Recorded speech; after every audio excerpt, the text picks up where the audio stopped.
Morning, everyone. How's everybody today?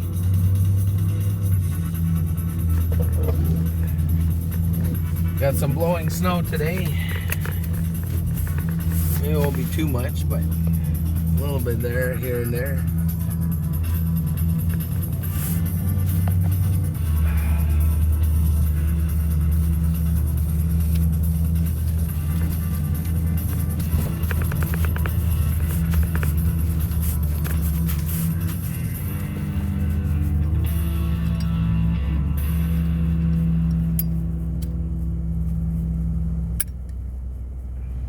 This is CBC Radio 1, 99.9 FM in Sudbury.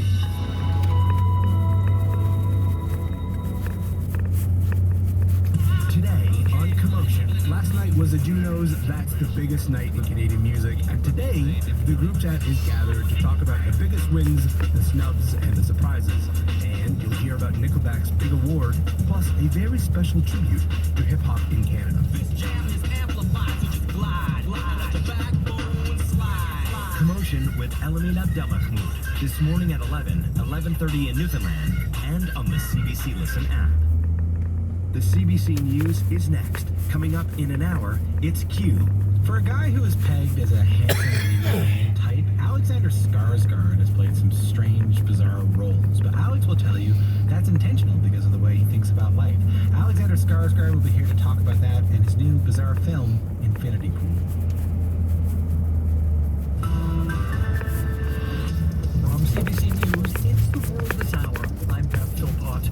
Police in Amqui, Quebec say an infant is among those injured when a pickup truck drove into a group of pedestrians yesterday. 2 people were killed. The remote town is about 650 kilometers east of Montreal. A man has been arrested. Justin Hayward reports. On a quiet street in a quiet rural Quebec town, a 7-hour drive northeast of Montreal, emergency vehicles and police tape block the road and the sidewalk. This is where police say a pickup truck jumped the curb on the main street, mowing down pedestrians. Sylvie Blanchette is the mayor of Amqui, home to some 6,000 people. Il y a des gens qui se promenaient tranquillement sur le trottoir. People were out for a quiet walk, she says, when the truck came. Close to a dozen people were taken to hospital. At least half quickly transferred to Quebec City, where their injuries could be better treated. The 38-year-old driver fled, but later turned himself in and was arrested. Tout le monde se connaît ici à Amqui. Everybody knows each other here, says the local MP, Christina Michaud. She says everyone just wants to know what happened. And Prime Minister Justin Trudeau has tweeted his condolences, saying his heart is with the people of Amqui, and thanking first responders for acting so quickly. Justin Hayward, CBC News, Montreal. A fleet of nuclear-powered submarines is how the U.S., the U.K., and Australia plan to counter China's growing influence in the Indo-Pacific region. The trio of countries has unveiled details about the proposed fleet, and as Chris Reyes reports, Beijing is already criticizing the pact. Against the backdrop of submarines in a naval air station in San Diego, beside the leaders of Australia and the UK, President Biden announced details of a nuclear partnership between the countries. AUKUS has one overriding objective: to enhance the stability of the Indo-Pacific amid rapidly shifting global dynamics. The AUKUS partnership was first announced in 2021. Under the deal, Australia will buy up to 5 nuclear-powered submarines, shoring up its naval capabilities against growing concerns over China's influence in the area. A strong message this morning from the Chinese Foreign Ministry spokesperson, calling the partnership between the 3 countries dangerous and in violation of nuclear non-proliferation treaties. Biden says he intends to speak with President Xi Jinping soon. Chris Reyes, CBC News, New York. Mexico's president is hitting back at those criticizing his country's safety record. Es más seguro México que Estados Unidos. Andrés Manuel López Obrador says Mexico is a safer place than the United States. His defense comes after this month's deadly kidnapping near the Texas border. 4 Americans were abducted after their vehicle was shot at by a drug cartel. 2 of them later died.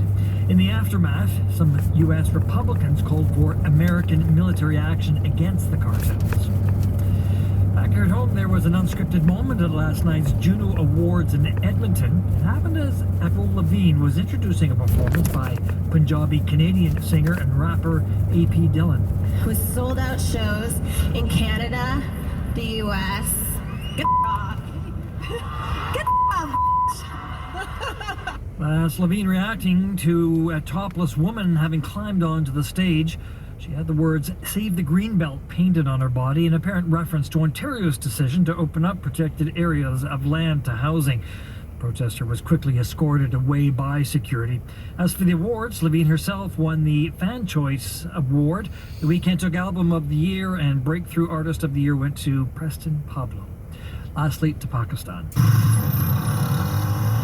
A motorbike weaves its way through the clogged streets of Lahore. An annual survey now puts that city in the #1 spot for the worst air quality in the world, a jump of 10 places since last year. The IQ Air survey, which is carried out by Swiss makers of air purifiers, says a tenth of the world's population now lives where air pollution poses a threat to health. It's your world this hour. I'm Pep Philpott.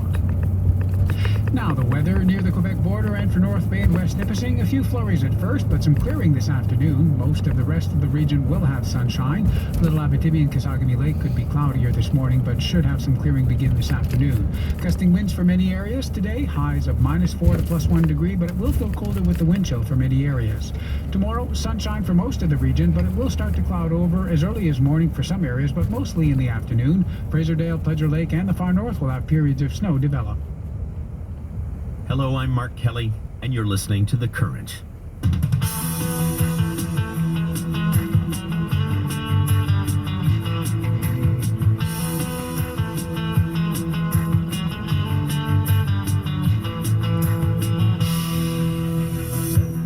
Collagen supplements are the latest craze in the wellness industry, but all that collagen has to come from somewhere. And that demand is driving deforestation in the Amazon and the killing of donkeys in Africa. Yes, you heard that right. How collagen is affecting the health of the planet, that's in just under half an hour. But first, to post or not to post when it comes to your kids.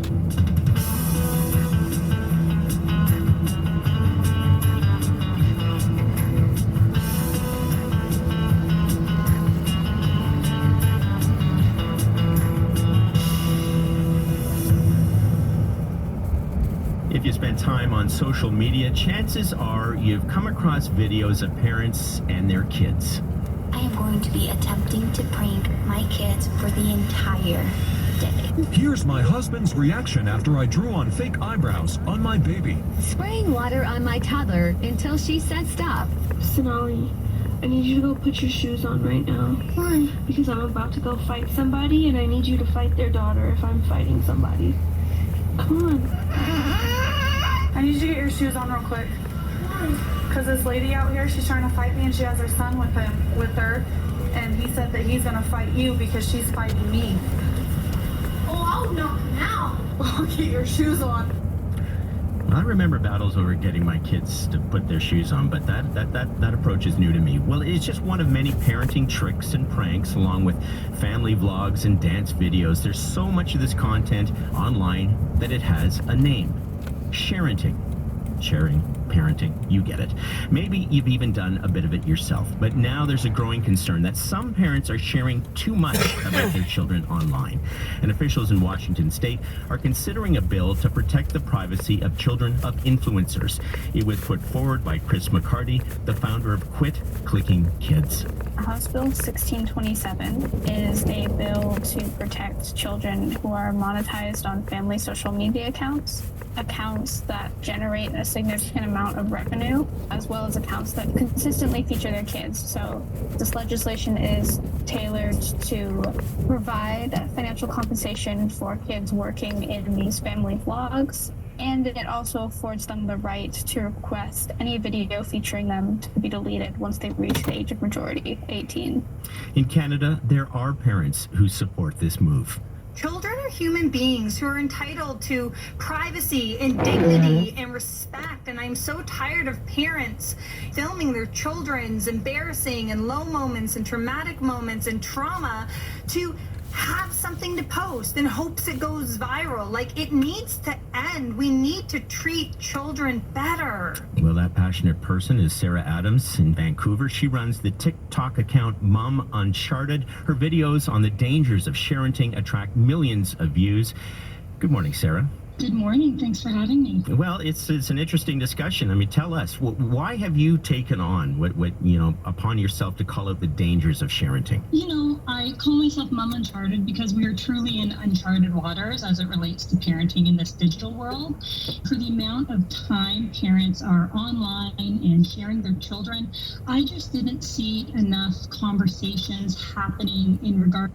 Yeah, that's an issue too. People need to be careful what they're putting online too.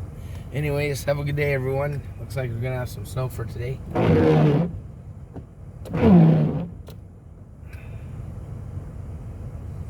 little bit of snow, not too much, I don't think. It's winter's way of saying I'm not done yet. Be safe, be careful, and I'll catch you guys later. Have a great day. Bye.